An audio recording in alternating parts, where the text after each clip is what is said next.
Okay, a lot to come on the show. Let's bring in now National Senator Matt Canavan and commentator Jason Morrison. Great to see you both. Matt, I want to get your reaction to Trump's appointments. I know you follow them all closely. What do you think of his key picks so far?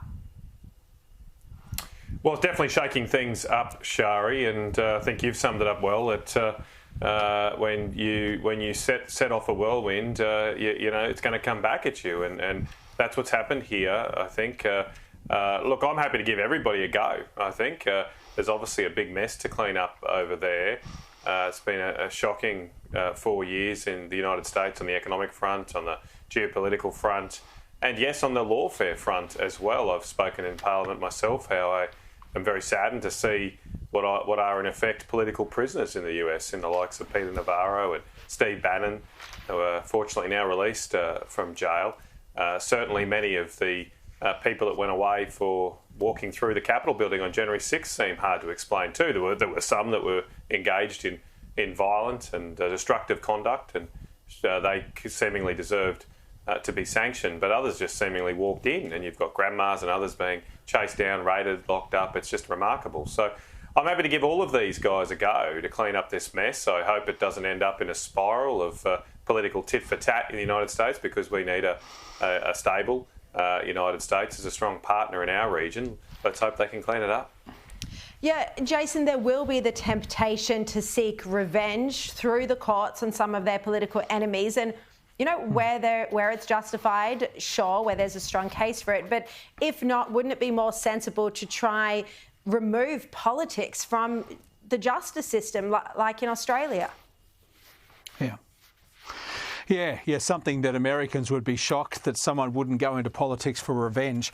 I don't think there's necessarily a track record in Trump's history to date that shows that he goes in to square up scores.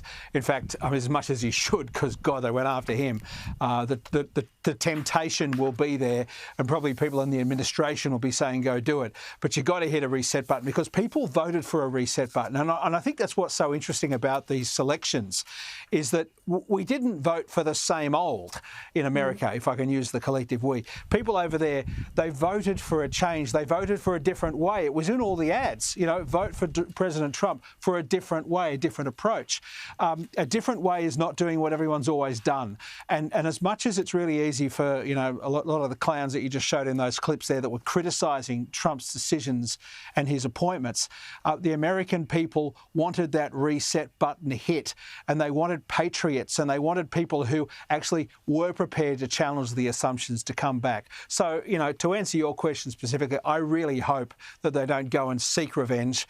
But, gee, it must be tempting. I mean, they did everything to that guy, right down to, you know, extrajudicial powers beyond the criminal. And then, God, the assassination. Who will ever know the truth about what that was about? Yeah, indeed. Can I say one more thing too, Sharri, here? These appointments also, to my mind, show up the limits of the Albanese government's diplomatic outreach. From reports, it would seem that their outreach to the Trump campaign amounted to meeting with Mike Pompeo about 12 months ago. And he's missed out, of course, and I'm not making any commentary on Mike, but it was clear to anybody watching this that there was a very strong chance that Donald Trump's next term, if there were to be a next term at the time, would be very different from the first term. He could staff his organisation with very different people. We've got the likes of Tulsi Gabbard, a former Democrat, today announced as well. And it would seem that Penny Wong and Anthony Albanese have been found completely flat-footed here and just simply haven't done the groundwork to build relationships with this different element of the Trump world. And that's possibly going to cost us in the long term as a country. And exactly. Not only haven't they built the relationships, but we're seeing Elon Musk appear as one of the most influential figures so far with Donald Trump himself. And Albanese has gone out of his way to smash Elon Musk. I mean, he's held press conferences about Elon Musk. So, you know, none of this is a good sign. And you look at them, they couldn't be. I've made a lot of comments about this, but you couldn't get two different people or two different values or ideologies or policies than we will see under Donald Trump than Albanese.